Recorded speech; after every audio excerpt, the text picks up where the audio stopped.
Love it. Feel the bass. Well, a couple years ago, another couple took my wife and I out for a barbecue dinner. And it wasn't just like any barbecue place. It was like a hipster, hip, chic barbecue place that was super expensive and super trendy. And so we wouldn't go there very often or wouldn't go there by ourselves. But they said, hey, this is our treat. Come. And so we go with them. And when we get there, we sit down at the table. And what's placed in front of me is a set of ribs like I've never seen in my entire life. It was like Tyrannosaurus Rex ribs had somehow been snuck into this place, and they were huge. I mean, I'm not talking like Chili's baby back ribs. I'm talking like 7.5-inch ribs that were placed in front of us, and they were amazing. It was unbelievable. I mean, we finished, and they were like, you want dessert? I'll just take some more of these. I'll take as many of these as I can get. And so I'm eating there, and I'm eating this amazing fall-off-the-bone meat, and we get to kind of the end of the ribs, and there's one left.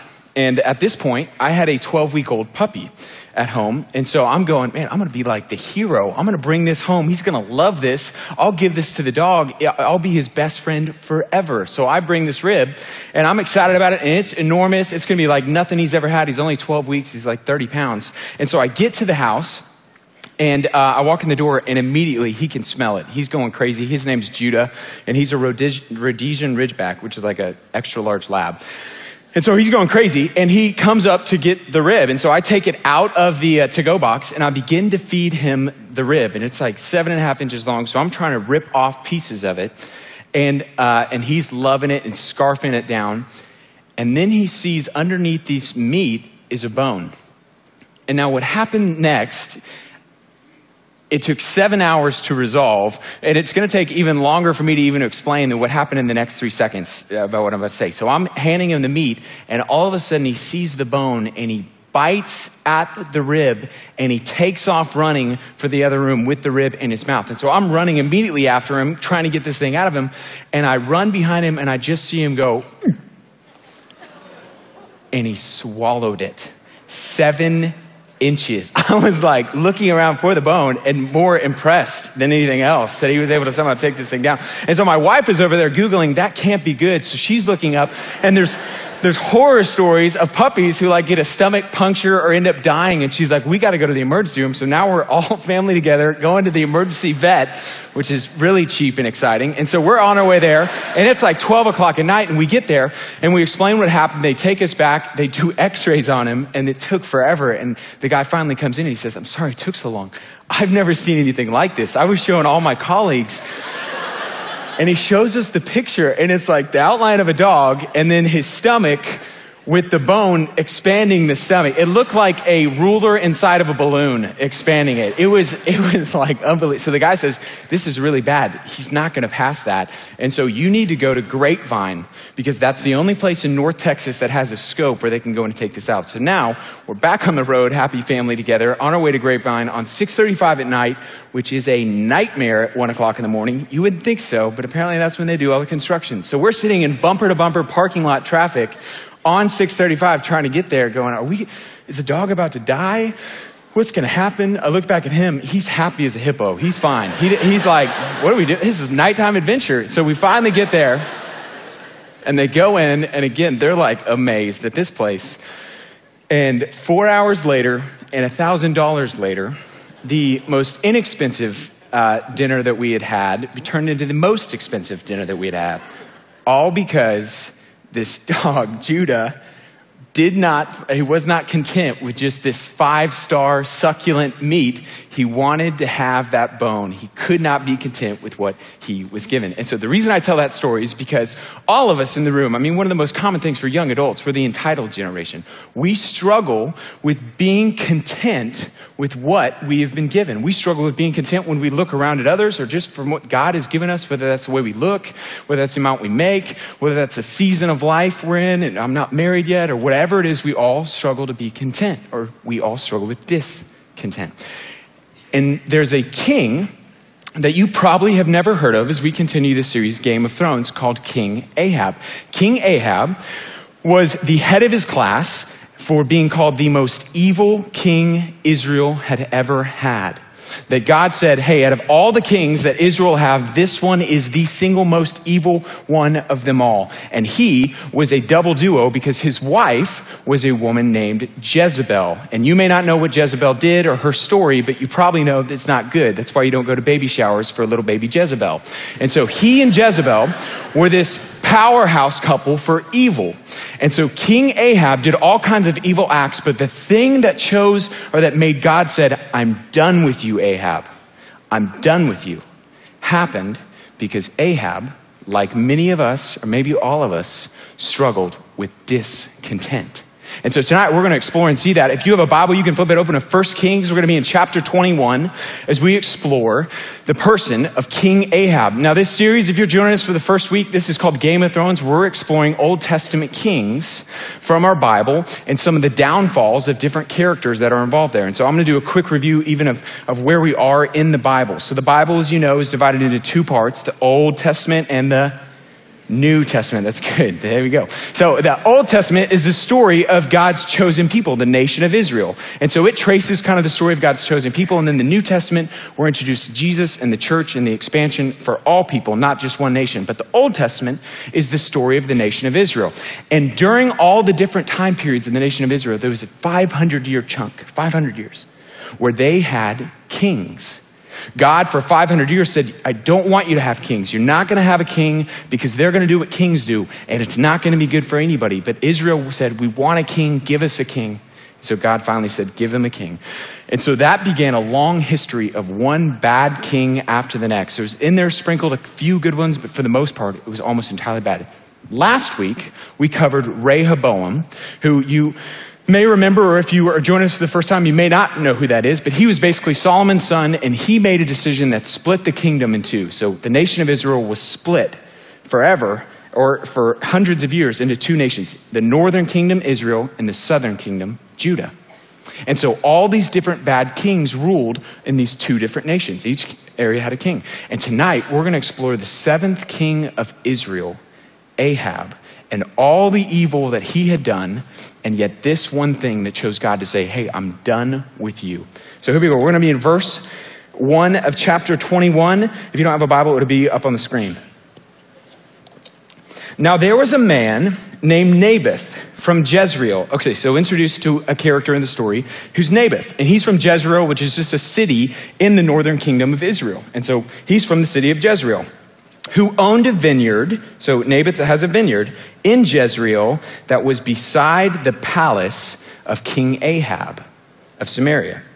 One day, Ahab said to Naboth, since your vineyard is so convenient to my palace, I would like to buy it for a vegetable garden. I will give you a better vineyard in exchange, or if you prefer, I will pay you for it. So one day, Ahab is in his summer palace. This was his second palace. He goes and visits and he looks around and he sees, oh, there's a vineyard down there. And he says, I'd like to make that a vegetable garden. He's like the original hipster before organic was cool. I want to have some vegetables that I can have access to. And so I'm going to buy this land and get this guy to give it to me. And his name was Naboth. So he goes to Naboth and asks him to buy it. Here's what happens. Verse 3. But Naboth replied, the Lord forbid that I should give you the inheritance that was passed down by my ancestors. So Naboth is the first person in history to play the God card. You may have had the God card played on you before. I think we should break up. God told me. Naboth is the first person to play this card. And he says, hey, look, Lord forbid it. But he plays it with actually some credibility because God had told all the nation of Israel when they came into the land, God basically distributed based on each family. You guys get this land, you guys get this land. And there was a law given in Leviticus, which is the law or part of it, that said, hey, you can't sell the land because you don't own it, I own it. I'm God, it's my land. You can't sell it from one person to another. And so Naboth was a man who wanted to obey God's law, says, I won't sell it to you. Verse 4, so Ahab became angry and went home angry and sullen because of Naboth's answer. He didn't care about the law. He wanted his vegetable garden. He wanted his land. And not only is he angry, here's what it says about the king. The king went to bed with his face to the wall and refused to eat. So the king walks into his giant palace. He goes in, and because he can't have a vegetable garden, he goes up to his bed, lays down in bed, refuses to eat, and just stares at the wall because he wanted to have this land. And that sounds ridiculous, but all of us can relate to the feeling of I just want something. I'm so discontented if I don't have it. And that's where Ahab is. And he's saying, I have to have this. I've got palaces. I've got vineyards, but I want this. And so here we go. And the strange thing is that Ahab would have known as the king a law where God strictly forbid you having a strong desire for something that hasn't been given to you. A strong desire for something that God gave to someone else. A strong desire or a discontent with what God has given you. And there's a word for that. And it's not a word that we use very often, but there's an Old Testament word for the sin of strongly desiring something that God hasn't given to you. Anyone know what it is? Covet. That's right, covet. And we don't use covet anymore. Probably this week, you didn't hear anyone, yeah, they coveted. Or my community, they're just bad guys. They're a bunch of coveters. We just don't use that word anymore, but it was a word that was very important to God. So important to him that when he made his top 10 list, I'm going to make my top 10 commands for the nation of Israel, he decided to include, you shall not strongly desire what other people have. In other words, when you look around, I'm commanding you, Israel, that you shall not strongly desire what other people have. And here's what's so crazy to me about this law. So this is we'll look at the actual law. This is in Exodus 20:17. This is the 10th commandment in the 10 commandments. Here's what it says. You shall not covet or strongly desire your neighbor's house. You shall not covet your neighbor's wife or his male or female servant, his ox or his donkey, which would be like his car or his motorcycle or anything else, in case there's something else and you guys live when there are no oxes that you could covet, or anything else that belongs to your neighbor. And here's what was so fascinating about this verse. It's unique from all the other commandments. You ever think about that? Like all the other ones are external. You shall not steal. You shall not murder. You shall not make a graven image. But this one, when it came to the 10th one, it's as though God says, look, not only am I saying, hey, don't do these actions, I care about your heart. That internally, I care about what's going on inside, and I don't want you to be slaves or trapped by your desires for what other people have. This is unbelievable. There's no law or no society in the world that has a law like this. Like the United States could not pass a law like the nation of Israel had. Hey, you shall not covet. It's unenforceable. You can't police it.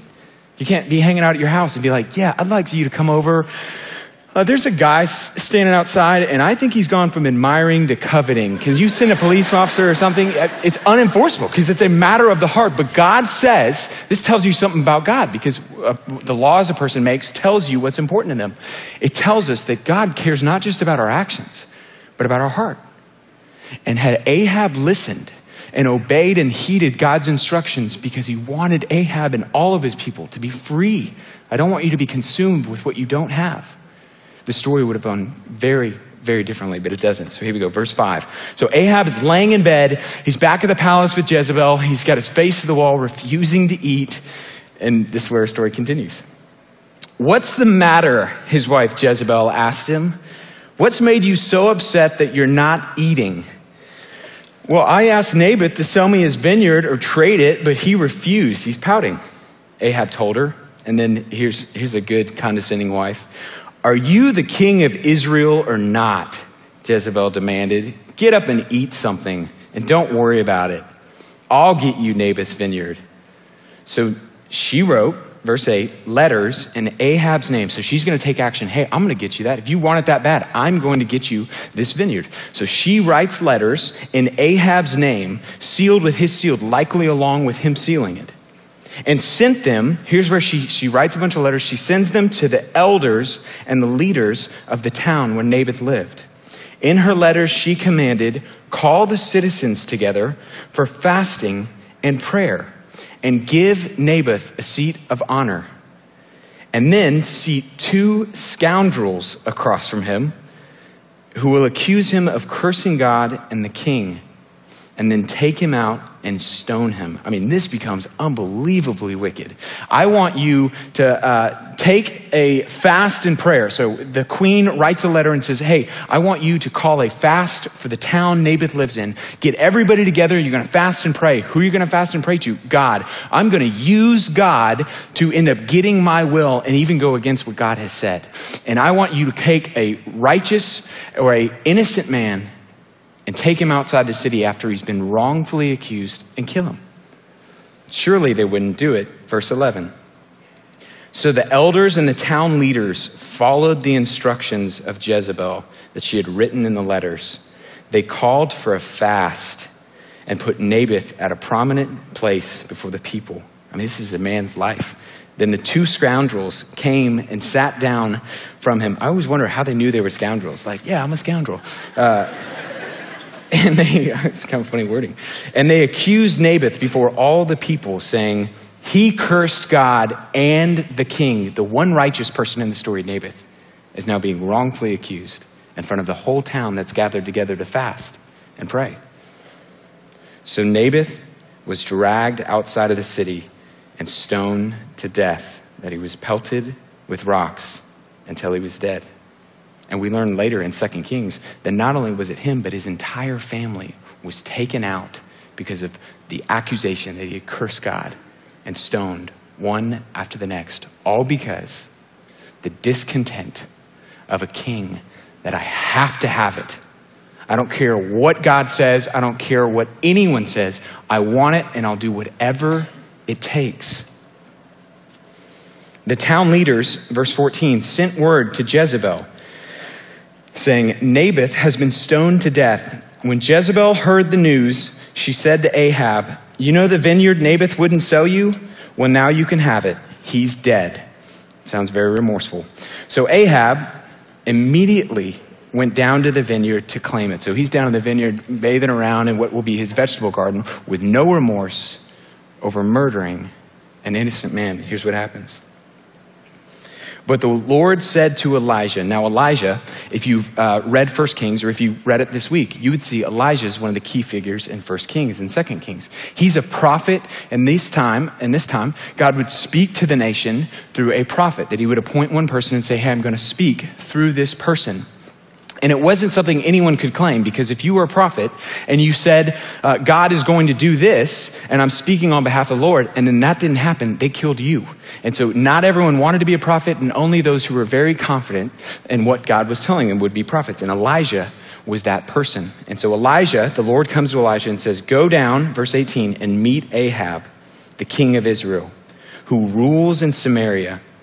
He will be at Naboth's vineyard in Jezreel, claiming it for himself. Give him this message. This is what the Lord says. Wasn't it enough that you killed Naboth? Must you rob him too? Because of what you have done, dogs will lick your blood at the very place where they licked the blood of Naboth. Verse 21. So now the Lord says, gruesome stuff. Glad you're at church tonight, aren't you? So now the Lord says, I will bring disaster on you and consume you, Ahab. I will destroy every one of your male descendants, slave and free, anywhere in Israel. That he's taken the field, and God says, I'm going to take you and your life and the life of everyone who knows you. And that's exactly what happened. And all of it could have been avoided had Ahab been able to control his discontent. Because this funny thing about discontent, and all of us can relate to this, is discontent is powerful. We've all experienced, it becomes like a wall where we can't think about, we can't see anything else. That's our first point tonight. We're just gonna make 3 observations based on that text. Is discontent is powerful. We've all experienced it. And here's how you know that it's powerful. It can control your emotions. It can control your actions. When you become discontent about or not satisfied with what God has given you or based on what other people have around you, it can control your actions. It can make it so you're blind. And all I can think about is this. All I can think about is getting a new car. All I can think about is, when am I going to get married? When am I just going to get a date? And it can consume your thoughts and dominate and control your emotions. controlling the constant thinking about how can I get these. It can control your anxiety. I'm worried I'll never get this. You ever think about that? The power of discontent, which God says, I don't want for you, it can control you. And no longer are you ruled by God or ruled by yourself. You're ruled by your wants. And God says, I want you to be free because discontent is powerful. And I think whether it's discontent and I just want a dating relationship or I just want to have kids, I should have had kids by now, I just want a home or a higher income, or I just wish I looked differently, or my legs were thinner, or I was taller, or whatever it is. I think what's dangerous or what puts all of us in the room at high risk is there's one thing that drives discontent, or there's a word for a majority of our discontent. It's driven by this one thing: awareness. Becoming aware of something that I don't have that someone else has. Awareness. It drives my discontent. I can be made discontent over things I would never have been discontent once I become aware. Here's what I mean by that. I had no desire to have a new phone until the iPhone came out, the iPhone 6. And I'm like, what? This 5S is like an antique, this old thing. I need a new one. I had I recently moved into a different home, and we love our home. It's awesome, or so I did, until I visited my friend's home. And I was like, this is huge. What do you do? I don't have a gallery of paintings.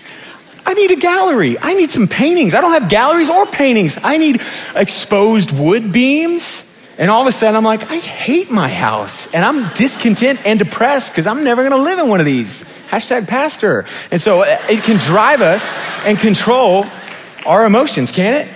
I mean, that's kind of a silly one, but there's just things where all of us can be controlled when we're made aware. And the reason that's significant and the reason we're at high risk is we live in a world where we are made more aware of what we don't have than ever before. Every day you're bombarded with, hey, be discontent. Hey, be discontent. You're bombarded through marketing, which the entire goal of marketing, nothing against marketers, if you're one, is to get me to not like what I have so that I'll buy the new model, the new upgrade, whatever it is. And we're bombarded with messages around us, even social media. I mean, social media it should just be called covet or discontent instead of Instagram, because you go on, you're like, they're always in Hawaii and so happy. Hawaiians are happy. Or you're just introduced. And not only that, like, here's what's weird about our world is it's not only, it used to be like, in order for me to be made discontent about something, or for me to wish I had something, I had to at least have a relationship with you, or like to know and see your stuff and be like, man, that's a cool house. Or man, I wish I had that car. Now, thanks to social media, through the click of a button, I can be made discontent through total strangers, celebrities that I have no idea who they are, but I can be made discontent through what everyone else around us has.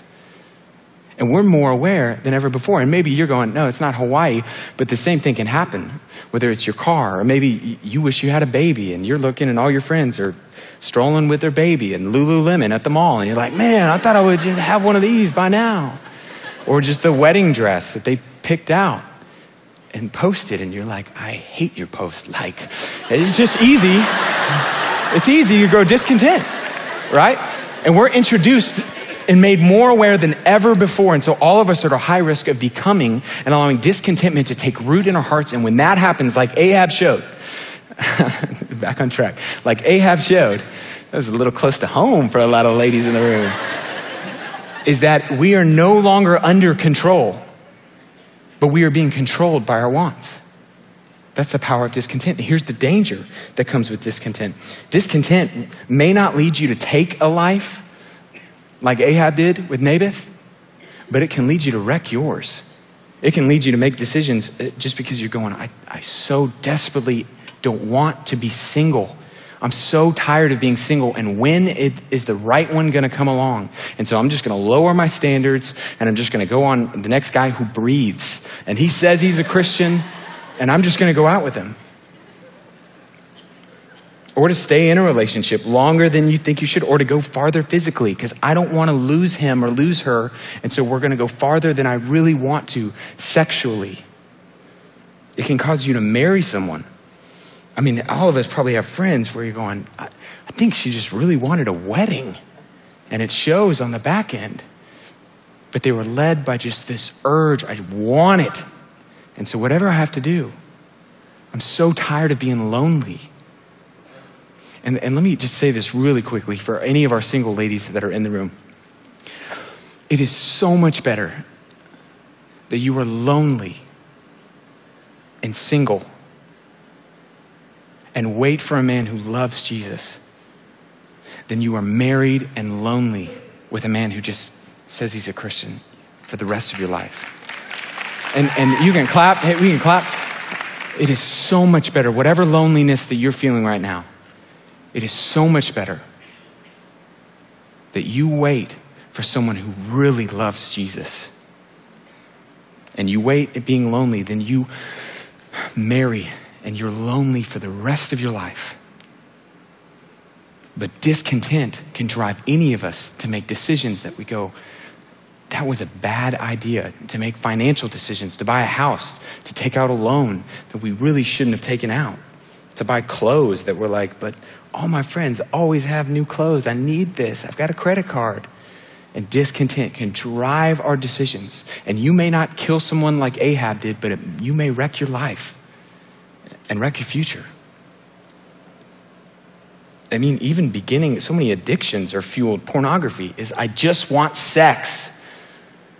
And so I'm just going to look at this two-dimensional image rather than pursue a woman and love Jesus because of a discontent or a strong desire and urge. Or eating disorders. I mean, discontent with the way we look or our body image can be fueled by this discontent. It's powerful and it's dangerous. It's our second point. And we live in a country, especially when it comes to possessions. This is what's so weird about the United States. We are the best in the world at making you discontent and then removing any obstacles, or so they feel like, from you not being able to get that. Yes, you can buy the car, for sure you can buy the house. Yes, 0% interest for 6 months. We are the best in the world at it. And here's what we do. We just say, hey, you can't afford it right now? Well, you deserve it.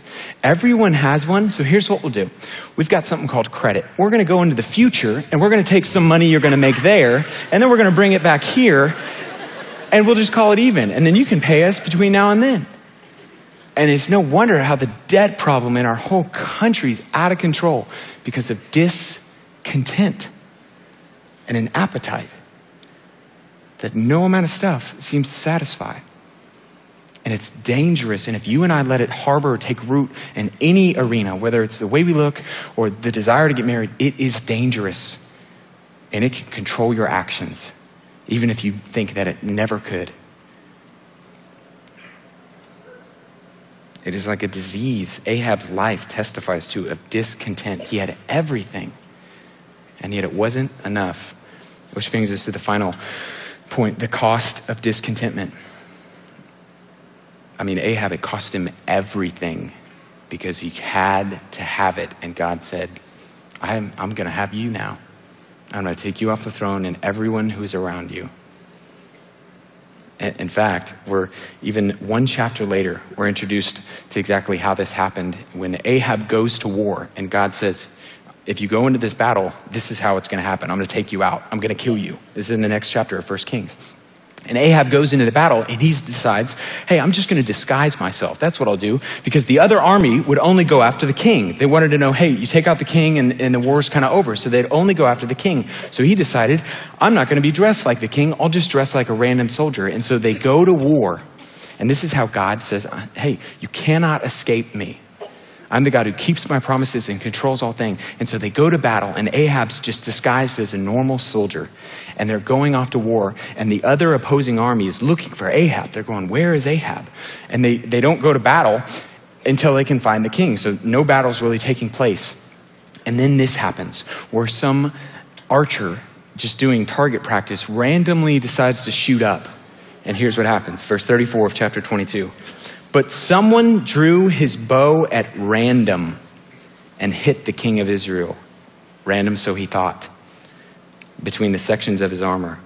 The king told the chariot driver, wheel around and get me out of the fighting. I've been wounded. So not only is it random, but it hits him in the one place where he was vulnerable, just out of random.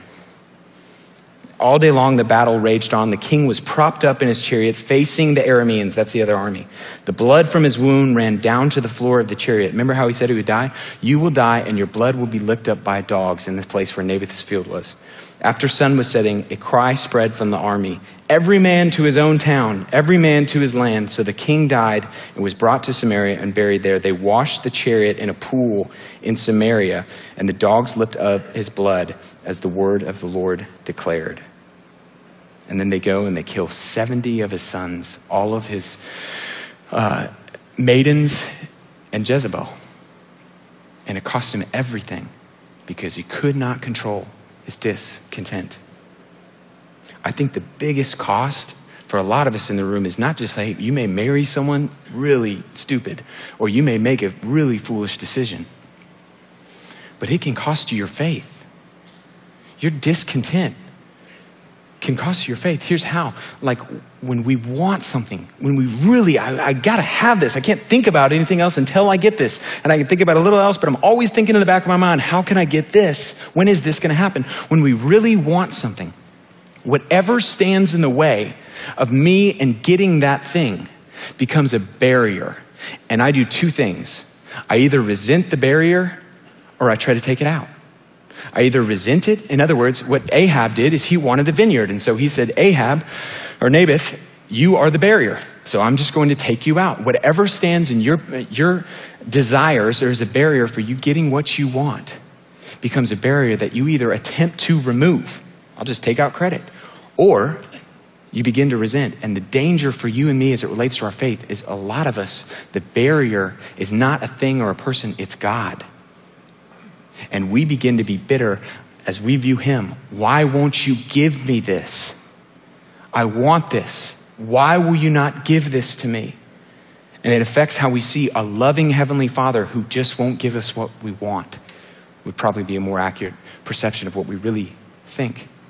And it has the potential to wreck your faith and make you think, well, because God won't act, I'm just going to go and take this desire and take it into my own hands. And I'm going to go get on Match.com and Tinder and every other thing out there. And I'm going to find me a husband because I want this so bad. And God has forgotten me.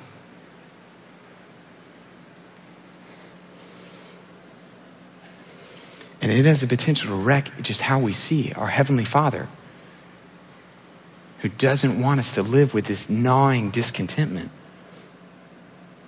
and cost us our faith. I think the biggest cost, ironically, when we just have a discontent we can't shake because we have to have that thing, is it keeps us from pursuing the only thing that actually will bring us contentment. And here's what I mean. Years later, hundreds of years later, Ahab's dead, his whole family's wiped out because of this discontent. There's a man who shows up by the name of the Apostle Paul, who was a founder and a part of the early church. And he writes, and he basically shows up and he says, I know the secret to discontentment. You know that gnawing inside of you that I just want it? I can't seem to satisfy. I always need something new. I always need something more. What I used to love, this car, now I just want the next one. Where I used to be satisfied in this job, this income, now I just want the next one. Paul, who shows up, and he's not in a palace like Ahab. He's sitting in a prison, and he says, I know the secret. I know the secret. I know a secret Ahab didn't know, you may not know, about how you and I can have contentment. And it's not in feeding an appetite or in getting what we think we want. And he writes to the church in Philippi and says, I have discovered something, and it took some learning, and it's the secret of how to be content. Here's what he says in Philippians 4. Chapter 4, verse 10, where he's writing to the church in Philippi, and he's writing and he's experiencing his view on contentment is one that it's almost hard for me to understand. He's sitting in a prison, hungry, he's cold, he's all alone, and he writes this letter to the church in Philippi. We're going to pick it up in chapter 4, verse 10. Here's what it says. I rejoiced, Paul speaking to the Philippians, greatly in the Lord that at last you renewed your concern for me, Philippians.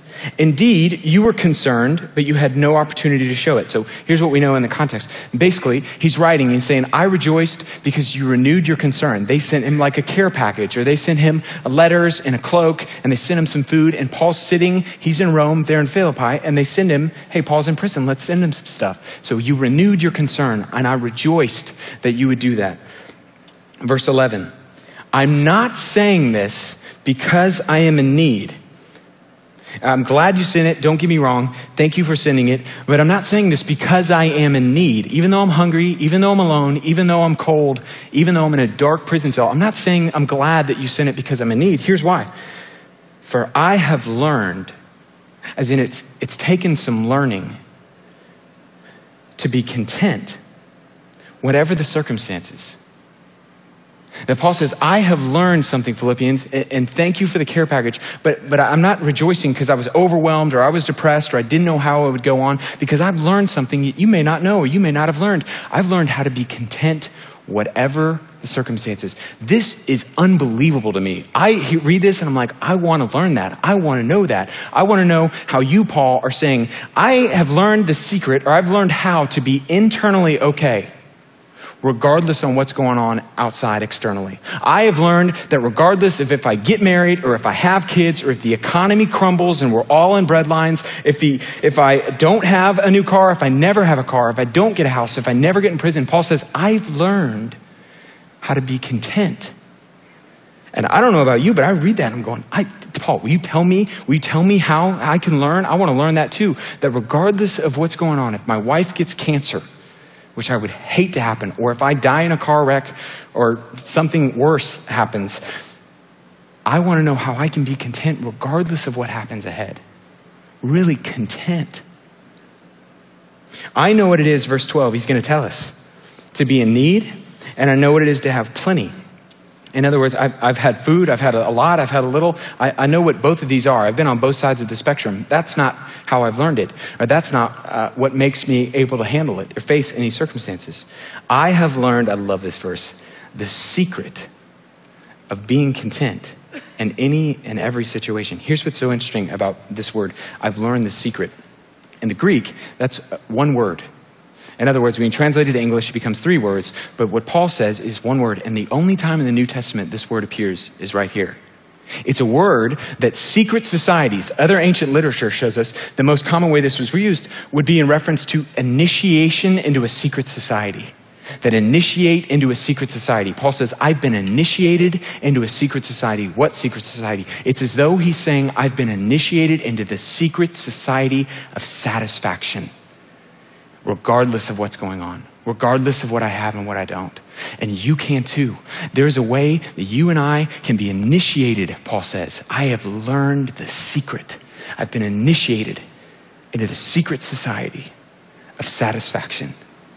And it doesn't have anything to do with what you have or what you don't. In any and every situation, whether well-fed or hungry, whether living in plenty or living in want. Then he gives us the answer, and it's one of the most misquoted and misused verses in the entire New Testament, and one of the most incredible ones. But it's almost been so badly misused, it's going to be hard for me to overcome that. Here's what he says.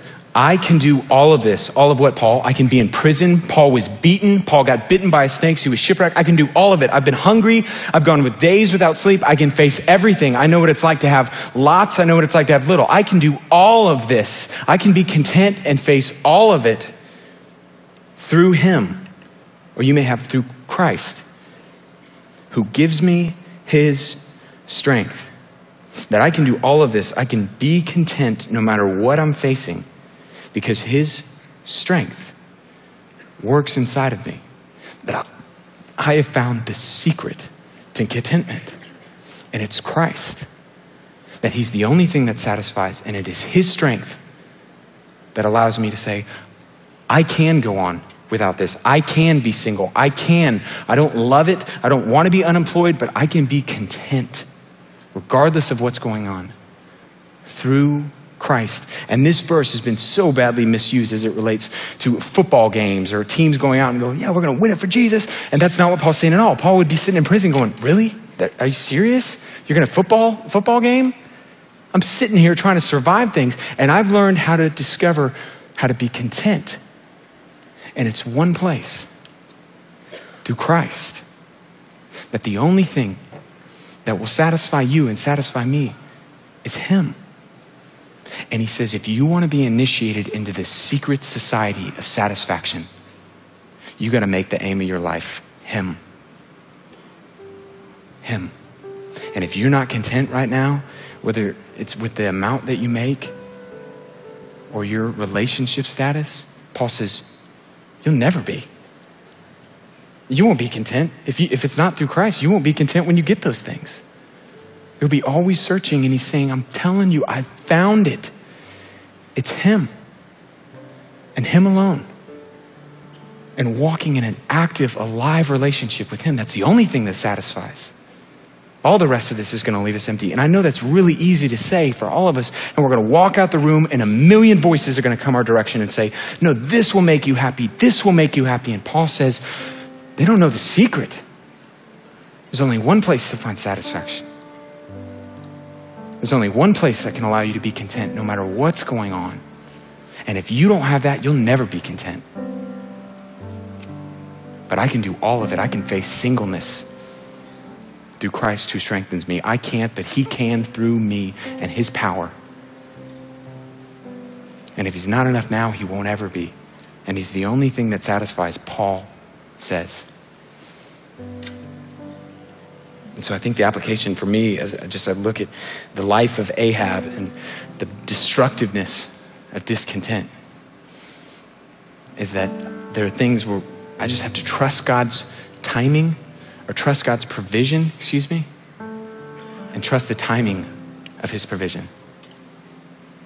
That I got to trust, hey, if I haven't been given that, I don't know if I ever will be.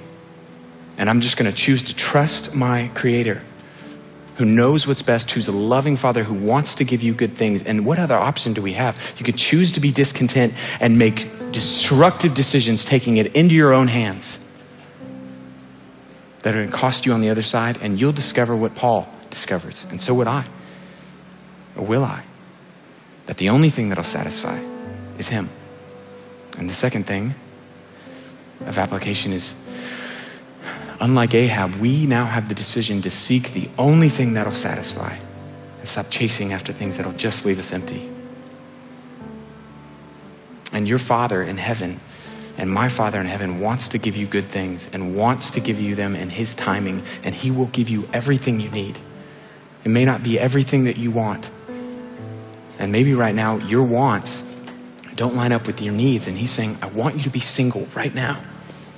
You may not want it, but it's what you need, because in being single or in making that amount of income, you may learn the secret to where satisfaction is ultimately found. And we could join and say with Paul that he alone satisfies. I'm going to pray, and the band will close this out. Father, this is so much easier to say for me than it is to do and to believe. And so will you change and capture my heart? Would you allow just the reality that you alone will satisfy? No amount of money, no amount of possession, no relationship, no amount of children or anything, that there's one place and one fountain from which we may drink. Thank you for the life of Ahab, and I pray that you would preserve and protect us from just the danger of discontent, its power taking root in our life. And may we be men and women who, with Paul, say we have been initiated into the secret society of satisfaction, the only one there is or ever will be. Thank you for Jesus, who picked up a cross, carried it, and died for our sins, and came back to life to show us he was more than enough. In his name we pray. Amen.